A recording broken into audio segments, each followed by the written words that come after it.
चले हैं कंस के डयन सने। तो बहू का भैया आज हो तक की बात जवाब दिया भोजराज कंस। हाँ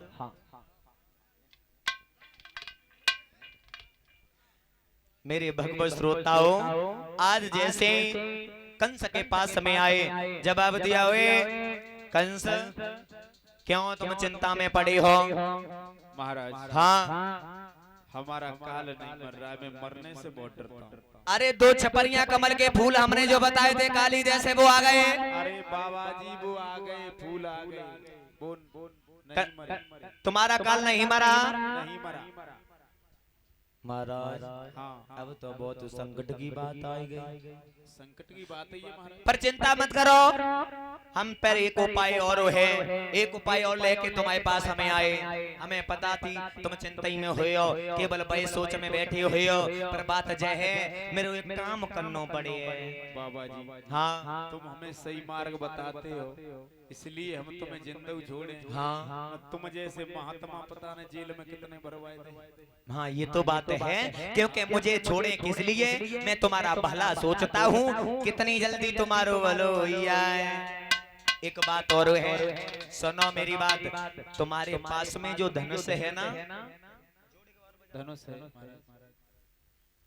धनुष है ना, तो धनुष यज्ञ रखो, खत लिखो, खत में कन्हैया और बलराम को बुलाओ, निमंत्रण दो, कन्हैया बलराम आएगा और तुम्हारे ससुर जीरा सिंधन ने जो कुमिलिया पीड़ शादी में हाथी दिया था उसको बहुत शराब पिलाओ, उतने ही टाइम शराब पिला करके और कुमिलिया पीड़ हाथी के द्वारा मरवा देना।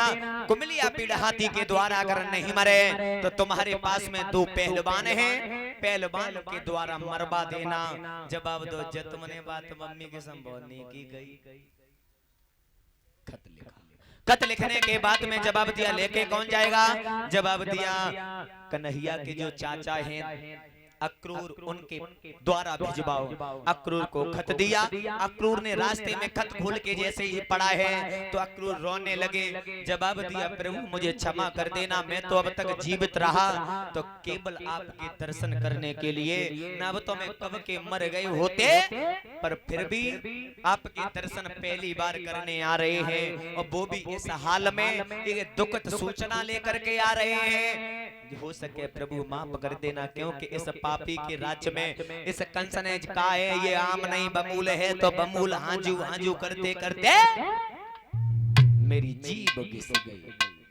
जवाब दिया, अक्रूर ने खत लिया, खत लेने के बाद में पहुंच गए बाबा नंद को दिया।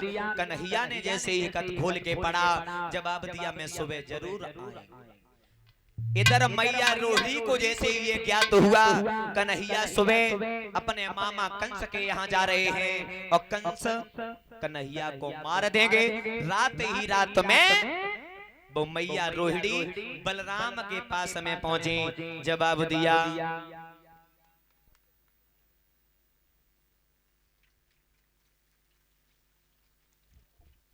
बेटा हाँ माँ इतनी रात में? जवाब दो, बेटा तुम यहाँ से चले जाओ। क्यों, क्या हुआ?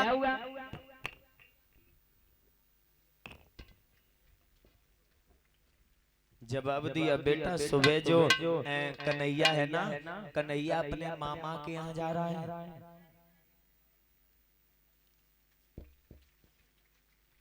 और कन्हैया कल मारा जाएगा और तुम यहाँ से निकल जाओ। 101 मुद्राओं से मेरा सम्मान कर रहे हैं, गर्दन में माला पहना करके ये भाई आलोक यादव 101 मुद्राओं से सम्मान कर रहे हैं, नीतीश यादव 101 मुद्राओं से सम्मान कर रहे, अंकित यादव, तीनों भैया सम्मान कर रहे हैं। मैं तो कामना कर रहे हैं बंसी वाले कन्हैया तीनों भाइयों की ऐसी जोड़ी सदैव बनी रहे, ऐसी सदैव बनी रहे, हमेशा ऐसी। बोलिए गोविंद भगवान की। कभी भी घर में कलेश न हो, तीनों भाइयों में कभी खटास न हो।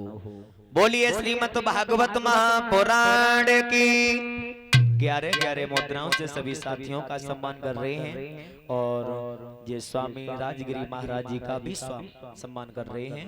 बंसी वाले कन्हैया सदैव इन बच्चों के भाइयों के हमेशा धन के क्षेत्र में हाथ बढ़ते रहे और सदैव ऐसे ही सम्मान जिनमें सम्मान इनको होता रहे। आज हुआ क्या, जैसे ही मैया रोड़ी ने जवाब दिया बेटा तुम चले जाओ, तुम रात ही रात में कहीं निकल जाओ, सुबह कन्हैया मारा जाएगा। जवाब दिया माँ